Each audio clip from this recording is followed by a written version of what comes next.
Please close your eye for 2 minutes and think. Now I am going to get better knowledge from sir. मैं जो बात आपके साथ discuss करने जा रहा हूँ वो बात है आदत के बारे में। इंसान को तरह तरह की आदतें होती है और आदत ही इंसान का जीवन है।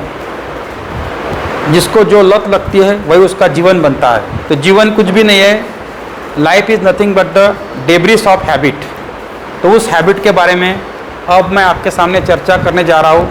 1 मिनट मौन धारण करिए और अपने पूरे कंसंट्रेशन को इस तरह से एकत्रित कीजिए कि थोड़ा ही चीज़ भी अगर ज़मीन पे गिरती है तो आपको सुनने को आ जाए। इतना फोकस अपने मन पे रखिए और पूरा शांत हो जाए। Focus on your self, forget all the words, only think about your self, you and your life, you and your success, you and your happiness, you and your calmness, you and you only. Be happy, be happy.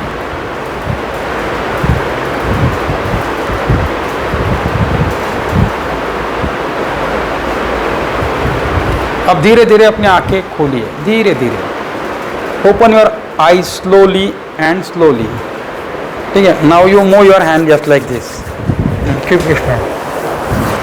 And feel I am so happy. Feel I am so happy. तुम्हारा जीवन कुछ न होते हुए तुम्हारी आदत है। जो आदत तुम निर्माण करते हो वही आदत तुम्हारा चरित्र बनता है। Your habit can be your character. हर आदमी इस दुनिया में आदत का गुलाम है। तुम्हारे जीवन पे जो भी परिणाम करते तुम्हारी आदत करती है। अब हमें यहाँ पढ़ना ये चीज़ है कि अच्छी आदतें कैसे डेवलप की जाए। बराबर है। एक विचारवंत ने कहा है कि अगर तुम कितने कामयाब हो उसे अगर देखना है तो तुम रोज कैसे जीवन बिताते हो हर दिन। ऐसा अगर 10 दिन का तुम्हारा जीवन का कैलकुलेशन किया तो उस 10 दिन के ग्राफ से समझ में आ जाएगा कि तुम जीवन में कैसे बनने वाले हो, या तुम जीवन में कैसे रहने वाले हो, या तुम जीवन में कैसे होने वाले हो। अगर मैं हर दिन सवेरे 5 बजे उठता हूँ, रोज एक्सरसाइज करता हूँ, अच्छा हेल्दी खाना खाता हूँ, दिन भर मेरा जो काम है, मेरा जो ऑब्जेक्ट है, मेरा ऑब्जेक्ट अगर मुझे फिलोसोफर बनना है तो दिन भर मैं रीडिंग करता हूँ, दिन भर मेरा शेड्यूल मैंने बराबर बना के रखा है मेहनत करने का, मैं मेरे काम को एंजॉय करता हूँ। जिसका जो ऑब्जेक्ट है वो ऑब्जेक्ट वो हर दिन मेहनत से कर रहा है, पूरा कर रहा है, कोशिश कर रहा है, तो तुम सोच समझ सकते हो कि 1 साल के बाद वो आदमी क्या बनने वाला है या क्या रहने वाला हो। तो जो उसने रोज की आदत को डेवलप किया है उसके बलबूते पर हम समझ सकते हैं कि वो आने वाले समय क्या बनने वाला है। अगर आप अभी से अच्छे आदतों को डेवलप कर लेते हो तो तुम्हारा भविष्य भी अच्छा रहने वाला है। तुम्हारी अच्छी आदत और तुम्हारे विजन को पूरा करने के लिए तुम्हारी डेली की आदतें ये महत्वपूर्ण है। अब हमें इस चीज़ को पढ़ना है इस वीडियो के माध्यम से कि कामयाबी किसे हासिल होती है। कामयाबी हासिल करने के लिए हमें कौन सी आदत को डेवलप करना बहुत ज़रूरी है। हर आदमी को यह सक्सेस चाहिए, बराबर है, लेकिन हर आदमी को सक्सेस प्राप्त करने के लिए परिश्रम करने की आदत हर आदमी डाल नहीं सकता। हर आदमी की परिश्रम करने की आदत नहीं होती है। इसलिए कुछ आदमी शॉर्टकट वे से कामयाबी हासिल करना चाहते हैं, पर पूरे दुनिया में कोई शॉर्टकट वे नहीं है। नहीं है। जब किसी आदमी को शॉर्टकट मार्ग से सक्सेस चाहिए होता है तो वो दूसरे अच्छे कामयाब आदमी का अनुकरण करता है ना, कि ये कामयाब हुआ तो इसके जैसा मैं कोशिश करूंगा, वैसे बोलूंगा, वैसे रहूंगा। ठीक है, लेकिन जो आदमी वो उस लेवल तक पहुंचा है वो आदमी अनुभव से पहुंचा है, मेहनत से पहुंचा है, अच्छे हाथों से पहुंचा है, स्ट्रगल से पहुंचा है, संघर्ष से पहुंचा है, परिश्रम से पहुंचा है। लेकिन हमें क्या लगता है कि उसका अनुकरण करेंगे, वो कैसा बोलता है, कैसे उठता है, कैसे खड़ा होता है, कैसे काम करता है, ये ऊपर से हम लर्न कर लेंगे तो मैं वैसा बनूंगा। लेकिन जब कोई डिफिकल्ट कंडीशन आती है तो अनुकरण करने वाला आदमी टिकता नहीं है, क्योंकि वो अनुभव से बड़ा नहीं बना है, वो अनुकरण से बड़ा बना है। इसीलिए जीवन में बड़ा बनने के लिए या कामयाब बनने के लिए शॉर्टकट मार्ग कोई है नहीं। पूरे दुनिया में जो लोग भी कामयाब हुए हैं उस पर दुनिया भर की किताबें लिखी गई है, लेकिन हम दुनिया भर के किताबों पे आज बात नहीं करने वाले, हम सिर्फ अपने 5 हैबिट पे बात करने वाले हैं जो हमें जीवन में बहुत ज़रूरी है। तो नंबर 1, हर आदमी ने पॉजिटिव होना चाहिए। यह हर आदमी ने कोई भी चीज़ के 2 पहलू होते हैं, एक होता है पॉजिटिव, एक होता है निगेटिव, लेकिन उसने हमेशा सकारात्मक पहलू के ओर ही ध्यान देना चाहिए, उसके बारे में ही सोचना चाहिए।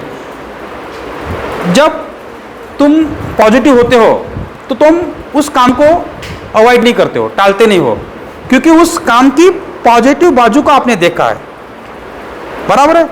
और जब आप पॉजिटिव बाजू देखता हो और बोलता है मैं कोशिश करता हूँ, मैं ट्राई करता हूँ, ऐसा विचार तुम्हारे मन में आता है, जैसे मैं ट्राई करता हूँ ऐसा विचार तुम्हारे मन में आता है, तो तुम्हारी काम करने की क्रिएटिविटी बढ़ती है, सक्रियता बढ़ती है।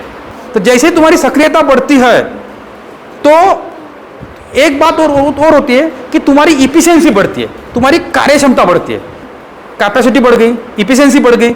जैसे ही तुम्हारी इफिशिएंसी बढ़ती है तो तुम्हारा लेजीनेस क्या हो जाता है, कम होता है, और तुम काम में तल्लीन होते हो, काम में तुम्हारा इंटरेस्ट बढ़ता है, और जैसा ही इंटरेस्ट बढ़ता है वैसा आनंद बढ़ता है, वैसे हैप्पीनेस बढ़ता है। कि जो आदमी काम में इफिशिएंट बनता है वो इंटरेस्टेड बनता है, इंटरेस्टेड बनता है तो हैप्पी बनता है। इसीलिए जीवन में मैं कोशिश करता हूँ सर, मैं मेहनत कर रहा हूँ सर, मैं प्रयत्न कर रहा हूँ, ऐसा भाव रखो। सक्रिय होने के कारण हैप्पी होते हो, उत्साहित होते हो, एक्साइटेड होते हो, और उसके कारण आपका निर्धार पक्का होता है कि मैं अब कर सकता हूँ। ये निर्धार आप में आता है, आपका निर्धार पक्का होता है। और जिस दिन तुम्हारा कोई भी काम करने में निर्धार पक्का होता है उस दिन किसी बात की औकात नहीं तुमको पीछे रोकने की, तुम कामयाब होने वाले हो। तो इसलिए आपकी पहली आदत क्या डालना है आपको, हर चीज़ की पॉजिटिव बाजू देखो और मैं कोशिश करता हूँ ऐसा बोलो और कोशिश करने को लग जाओ। बाद में सेकंड आदत, कोई भी काम करते समय यू शुड बी परसिस्टेंट। उस काम में सातत्य रखो, आज किया कल नहीं किया, कल किया परसों नहीं किया, ऐसा नहीं। Be persistent, be consistent in any work. जब तुम कोई भी काम में सातत्य रखते हो, कंटिन्यूसली वही काम करते हो, तो उस काम को कंटिन्यूसली करने के कारण तुमको तुम्हारा ऑब्जेक्ट इजी लगता है, तुम्हारा उद्देश्य इजी लगता है, तुमको लगता है कि मैं कर सकता हूँ क्योंकि मैं रेगुलर काम कर रहा हूँ उस पर। जैसे तुम रेगुलर काम करते हो तो तुम्हारा ब्रेन भी उस काम पे ज़्यादा एक्टिव चलता है, तुम्हारा ब्रेन की शार्पनेस बढ़ती है उस काम के प्रति। इसीलिए तुम्हारे मन में कभी भी अनसक्सेस विचार जो होता है, अपयश का विचार होता है, वो मन में लाओ ही मत। एक भी सेकंड के लिए मैं नाकामयाब होने वाला हूँ ऐसा सोचो ही मत, क्योंकि जब तुम मैं नाकामयाब होने वाला हूँ ऐसा 2 मिनट के लिए भी सोचते हो तो तुम्हारी निगेटिव एनर्जी का फ्लो बढ़ना शुरू होता है। और पॉजिटिव एनर्जी का फ्लो क्या होता है, धीरे कुछ ना कुछ % कम होता है। और जितना तुम निगेटिव सोचेंगे उतना एनर्जी का फ्लो निगेटिव निगेटिव नहीं रहता है। और अगर आपने पूरा ही निगेटिव सोचा तो आपका पूरा फ्लो डाउन हो जाता है, फिर आप डिप्रेशन, फ्रस्ट्रेशन, एंजाइटी, नैराश्य उस चीज़ में चले जाते हो। इसीलिए कोई भी काम करते समय अनसक्सेस के बारे में सोचो ही मत, एक भी % मत सोचो। और अगर तुम्हारे मन में विचार आया तो उसको झटक लो, मतलब मेरा काम नहीं है, मैं कामयाबी के बारे में सोचूंगा। क्योंकि तुमको पता क्या, नेचर ऐसी चीज़ है जो तुम सोचते हो वही नेचर आपको देता है। निसर्ग ऐसी चीज़ है, तुमको पता, सब दुनिया की सबसे बड़ी पावर नेचर है, उसको हम गॉड बोलते हैं। जीवन में तुम जो सोचते हो जो वही नेचर तुमको देता है। इसीलिए तुमने क्या सिर्फ जो भी नेचर को मांगा है, तुम्हारा जो ऑब्जेक्ट है उसके बारे में ही सोचो और उसको अचीव करने के बारे में ही दिमाग लगाओ। ऐसा करने से क्या होगा, तुम्हारे मन की शक्ति बढ़ जाएंगी। देखो, तुम्हारे मन की एक शक्ति होती है, हर आदमी के मन में एक शक्ति है, और जब तुम पॉजिटिव सोचते हो तो तुम्हारे मन की शक्ति ऑटोमेटिकली बढ़ जाती है। और दुनिया कुछ भी नहीं है, दुनिया टिके है तुम्हारे मन की शक्ति पे। जैसे तुम्हारे मन की शक्ति काम करती है वैसे दुनिया तुम्हारे लिए काम करती है। सबसे बड़ी पावर तुम्हारी मन की पावर है, क्योंकि मन में जो तरंग आते हैं वो तरंग ही तुमको जीवन जीने का हैप्पीनेस या अनहैप्पीनेस का मार्ग दिखाते हैं। और जब तुम्हारे मन की शक्ति बढ़ती है तो तुम्हारा कॉन्सेंट्रेशन बढ़ता है, तुम्हारी एकाग्रता उस काम के प्रति बढ़ जाती है। जब तुम्हारा कॉन्सेंट्रेशन बढ़ जाता है और तुम बार बार मन की शक्ति को जागरूक करते हो तो तुम्हारा जो सबकॉन्शियस माइंड है, अवचेतन मन, वो अवचेतन मन ने क्या एक्टिवली काम करना शुरू करता है। और जब तुम्हारा अवचेतन मन निर्णय लेता है, तुम मन से निर्णय लेते हो, अंदर से निर्णय लेते हो, वो निर्णय अंतिम होता है और वो निर्णय कामयाब होता है, वो निर्णय सक्सेसफुल होता है। और तीसरी आदत होता है, बहुत से लोगों को एक आदत होती है किसी का द्वेष करना, किसी का गुस्सा करना, किसी के बारे में मन में गलत विचार रखना, किसी की घृणा करना, है ना, किसी के बारे में क्रोध करना। उसमें क्या होता है, तुम्हारी जो अमूल्य एनर्जी होती है वो वेस्ट होती है। तुम्हारे पास जो भी एनर्जी है वो क्या होती है, किसने तुमको गाली दिया तुम उसको 2 गाली देते हो, फिर तुम्हारा माइंड टेंशन में आता है, तुम्हारा एंगर बढ़ता है, तुम्हारी एंजाइटी बढ़ती है, तुम्हारा डिप्रेशन बढ़ता है। तो इसीलिए तुम शांत रहना सीखो। किसने तुमको गाली भी दिया, किसने तुम्हारी दुश्मनी भी किया, तो भी तुम तुम्हारे मन में उसके प्रति कोई द्वेष, आकस, घृणा, क्रोध मत लाओ, क्योंकि तुमने लाया तो तुम्हारी एनर्जी का नुकसान है। तुम्हारी एनर्जी रॉन्ग दिशा में बहेंगी, तुम्हारी एनर्जी दिशा में बहनी चाहिए तो वो नहीं बहेंगी। इसीलिए गलत मार्ग से अपनी एनर्जी को मत बहाओ, क्योंकि कैसा है, निसर्ग ऐसी चीज़ है कि जो तुम सोचते हो वही तुम्हारा होता है। तुमने घृणा के बारे में सोचा तो घृणा होते हैं, क्रोध के बारे में सोचा तो क्रोध होता है। इसीलिए तुमको सिर्फ सोचना है कि सब दुनिया अच्छी है, मैं भी अच्छा हूँ, लोग अच्छे हैं। किसने अगर मुझे गाली दी होंगी तो मैंने कुछ गलती की होंगी, या उसका गाली देने का मन हुआ होगा, उसने मुझे गाली दी होंगी। उसने मेरा क्रोध किया होगा तो उसका विषय है, उसका मैटर है, मुझे क्या लेन देन है। मैं तो मेरा काम प्रामाणिकता से करने वाला हूँ, मैं तो मेरा काम कर ही रहा हूँ, बराबर है। उसने अगर मुझे गाली दी तो मैंने स्वीकारी थोड़ी, उसका काम है, उसका माउथ है, उसका सोच है, उसका इमोशन है, उसकी फीलिंग है, वो देखते बैठेंगे, मुझे उससे कुछ लेन देन नहीं है, मैं मेरा काम ईमानदार से कर रहा हूँ। ऐसे फीलिंग मन में रखेंगे, ये आदत अगर आप डेवलप करोगे तो आपको कामयाबी जरूर मिलेंगी। अब चौथी आदत, जो भी काम आपको दिन भर मिले उस काम का प्राधान्य क्रम बनाओ। पहला बनाओ more important work, most important work. दूसरा बनाओ इम्पॉर्टेंट वर्क। तीसरा बनाओ लेस इम्पॉर्टेंट वर्क। और चौथा बनाओ ओनली वर्क। और जो मोस्ट इम्पॉर्टेंट है उसको ज़्यादा मेहनत करो। तुम रोज जो काम करते हो, जो तुम डेली काम करते हो, सुनो मेरी बात, इसमें पहला है इम्पॉर्टेंट, पहले मोस्ट इम्पॉर्टेंट करो, दूसरा करो इम्पॉर्टेंट, तीसरा लिखो लेस इम्पॉर्टेंट, और चौथा लिखो नो इम्पॉर्टेंट, नो इम्पॉर्टेंस, ऐसा लिखो, ठीक है, महत्व नहीं है। अब तुम्हारे जीवन में मोस्ट इम्पॉर्टेंट क्या है? समझो मेरे को 10 काम है, लेकिन मेरे लिए मोस्ट इम्पॉर्टेंट क्या है? तो स्टूडेंट मेरे क्लास में आते हैं, उनको टीच करना मेरे लिए मोस्ट इम्पॉर्टेंट है, क्योंकि टीचिंग के बेस पर मेरी पर्सनैलिटी बनी है। तो मेरे लिए मोस्ट इम्पॉर्टेंट क्या है? टीचिंग। अब मेरा एक इम्पॉर्टेंट वर्क है, कौन सा है? फिर वो अगर मेरा मकान बनाने का काम चालू है, कॉम्प्लेक्स बनाने का काम चालू है, किसी को मिलना है बहुत ज़रूरी है, डॉक्यूमेंटेशन बनाना है, कचहरी कोर्ट में जाना है, वो काम करूँगा, क्योंकि वो सेकंड इम्पॉर्टेंट है। फिर उससे भी लेस इम्पॉर्टेंट वर्क है, और इसकी अभी मैं यहाँ तक पहुँचा हूँ, फिर 3 बजे तक मेरा ये इम्पोर्टेंट काम हो गया समझो। फिर 3 बजे के बाद मेरा एक लेस इम्पोर्टेंट काम है, मेरे दोस्त ने मुझे बार बार फ़ोन किया, मुझे मिलने जाना है, वो इम्पोर्टेंट नहीं है, लेस इम्पोर्टेंट है, ठीक है, 1-1.5 घंटा मैं उसको दे दूंगा। क्योंकि कब दे रहा हूँ मैं 1-1.5 घंटा उसको?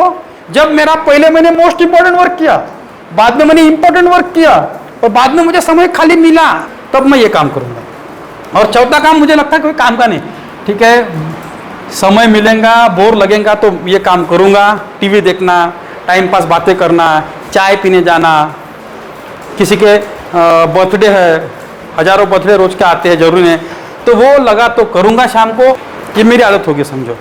तो आपको क्या करना है, ऐसे डिवाइडेशन करना है। अब एक लास्ट बची है 5th नंबर की, वो IMP है। 5वीं आदत ये है कि जीवन में पहले किसी का सुनना सीखो। ज़्यादा बोलने से कोई बड़ा नहीं बनता, ज़्यादा सुनना सीखो, ज़्यादा सुनना सीखो। सुनने से क्या होता है, हर आदमी के कंसेप्ट, हर आदमी के आइडिया, हर आदमी के विचार, हर आदमी के काम करने की पद्धति, उसका नेचर, उसकी कंसेप्ट हमारे अपने दिमाग में आते हैं, तो उससे हम लर्न करते हैं। जब तुम्हारा ध्यान पूरी तरह से बोलने पे होता है और सुनने पे नहीं होता है, तो तुम लर्निंग नहीं करते हो। और ज़्यादा बहुत बोलने के लिए हमारे पास पॉइंट भी नहीं होते, 2 या 3 ही पॉइंट होते हैं बोलने के लिए, लेकिन हम 2 या 3 पॉइंट को रिपीटेडली 10 बार बोलते हैं, तो हम पांचट होते हैं, और हमारा इंप्रेशन क्या होता है, अगले वाले आदमी पे कम होता है। इसलिए ज़्यादा क्या सीखो, सुनने की आदत डालो। क्या डालो? Learn to listen, learn to listen. दूसरा मुद्दा, सामने वाले आदमी को अंडरस्टँड करो, उसको समजून घ्या, त्याला काय करा, समजून घेणं शिका। समोरच्या व्यक्तीला जेव्हा तुम्ही त्याचं ऐकता, तर कम्युनिकेशन करता, तर त्याची सायकोलॉजी काय आहे, त्याचा मेंटल अप्रोच काय आहे, त्याला तुमच्यापासून काय पाहिजे आहे, त्याला कोणत्या नॉलेजची अपेक्षा आहे, कोणत्या पॉईंटची अपेक्षा आहे, कोणत्या कंटेंटची अपेक्षा आहे, त्याला समजून घ्या, आणि समजून घेऊनच तुम्ही बोला। वायफळावानी बोलत नका राहू, बोलण्यामुळे इम्प्रेशन कमी होते, आणि तुमची एनर्जी वाया जाते. समझा आपको. दूसरा मुद्दा, किसी के बारे में पूर्वाग्रह मत रखो. पूर्वाग्रह या दुराग्रह. तो what is the meaning of पूर्वाग्रह? समझो आपने किसके बारे में गलत सुना है किसी आदमी के माध्यम से, तो तुम्हारे मन में वैसा ही मत रखो कि ये आदमी गलत ही है क्योंकि मैंने एक जन से सुना है. एक स्थिर रहो. एक नेचुरल प्रोसीजर है. एक कांस्टेंट भाव से, एक स्थिर भाव से, ना मेरा दोस्त है ना मेरा दुश्मन है, सिर्फ मुझे एक आदमी की तरह उसको सुनना है, एक इंसानियत के तौर पर सुनना है. ऐसा सुनने की आदत डालो. ये आदत बहुत जरूरी है. बहुत से लोगों को सुनने की आदत नहीं होती है. सुनना और अंडरस्टैंड करना. सुनना ही नहीं है, सुनना और अंडरस्टैंड करना. सुनना, अंडरस्टैंड करना. और जब तुमको अंडरस्टैंड होता है तो थोड़ा बोलना, और तब तुम्हारा बोलना प्रभावी रहेगा. ज़्यादा बोलने से कोई जिंदगी दुनिया में ज़्यादा बोलने वाला आदमी प्रभावी रहा है ऐसा कभी हुआ नहीं है. नहीं तो रोज के लोग दिन रात बोलते रहते हैं, दिन रात झगड़े करते रहते हैं. वो बोलने से उल्टे प्लस नहीं होते हैं. ज़्यादा बोलने से उलटा माय होता है. एक एक खाड घरी आणते ते वाले जास्त बोलण्यामुळे.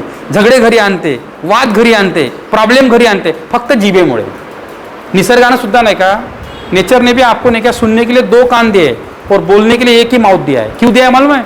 नेचर क्या बोलता है कि तुम डबल सुनो, बाद में एक बार बोलो. लेकिन हम गलती क्या करते, हम सुनते ही नहीं है, डायरेक्ट बोलना शुरू कर देते हैं. तो ये आदत डालो सुनने की. क्या बोला मैंने? सुनने की आदत डालो.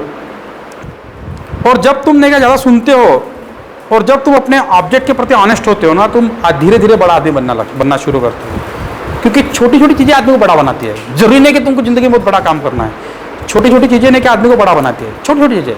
गाड़गेवाला ने क्या किया? कुछ नहीं किया. गांव को क्लीन किया और एक प्रवचन दिया रात को रोज. लेकिन उसने परसिस्टेंटली किया, विदाउट गैप किया, हर दिन किया, मरते दम तक किया, इसलिए वो बड़ा आदमी बने. मैंने 5 आदतें कौन सी डेवलप करना है इसके बारे में आपको बताया. ये आपके जहन में, आपके माइंडसेट में उतर गया क्या? देखो, पहला पॉइंट मैंने एक ही बोला था कि हर चीज में पॉजिटिव रहो. पॉजिटिव सोचेंगे तो मैंने 3 पॉइंट बोले आपको. पॉजिटिव रहोगे तो पहला पॉइंट बोला आपकी क्रिएटिविटी बढ़ेगी, सक्रियता बढ़ेगी. सक्रियता बढ़ेगी तो आपकी काम करने की इफिशिएंसी यानी क्षमता बढ़ेगी. काम करने की क्षमता बढ़ेगी तो लेजीनेस कम होगा, इंटरेस्ट बढ़ेगा. इंटरेस्ट बढ़ेगा तो क्या होगा कि आपका ध्येय गांठने की ताकत बढ़ जाएगी और आप कंफर्म हो जाओगे. ठीक है, एक्साइटमेंट बढ़ेंगी. दूसरी आदत मैंने बताई कि जो ऑब्जेक्ट आपने तय किया है वो ऑब्जेक्ट हासिल होने के बाद क्या आनंद मिलने वाला है उसके बारे में सोचो. कंसिस्टेंसी और परसेंटेज, कंटिन्यूसली काम करते रहो. तीसरा पॉइंट मैंने बोला, किसी के प्रति राग, द्वेष, आकर्ष, लोभ, किसके प्रति घृणा वो मत रखो क्योंकि तुम्हारी एनर्जी वेस्ट होती है. एनर्जी को सिर्फ रामा श्यामा के बारे में सोचने को लगाने की जगह सिर्फ अपने काम के बारे में सोचने को लगाओ. अगर तुम पूरी एनर्जी तुम्हारे काम पे केंद्रित करते हो तो तुमको तुम्हारे कामयाबी से कोई रोकता नहीं है. और 4th नंबर मैंने आपको एक्सप्लेन करके दिया. Most important work, important work, less important work, no important work. हर आदमी ने तय करना चाहिए कि उनके खुद के मोस्ट इंपॉर्टेंट वर्क कौन से. और 5वां नंबर की आदत मैंने बताया, सुनना ज़्यादा सीखो. Learn to listen. बोलना कम. सुनना और सुनने के बाद उसकी साइकोलॉजी समझना और उसकी साइकोलॉजी समझने के बाद ही बोलना. तो ये समझा क्या आपको? बस ये अपना आज का वीडियो यहाँ हम ख़त्म करते हैं.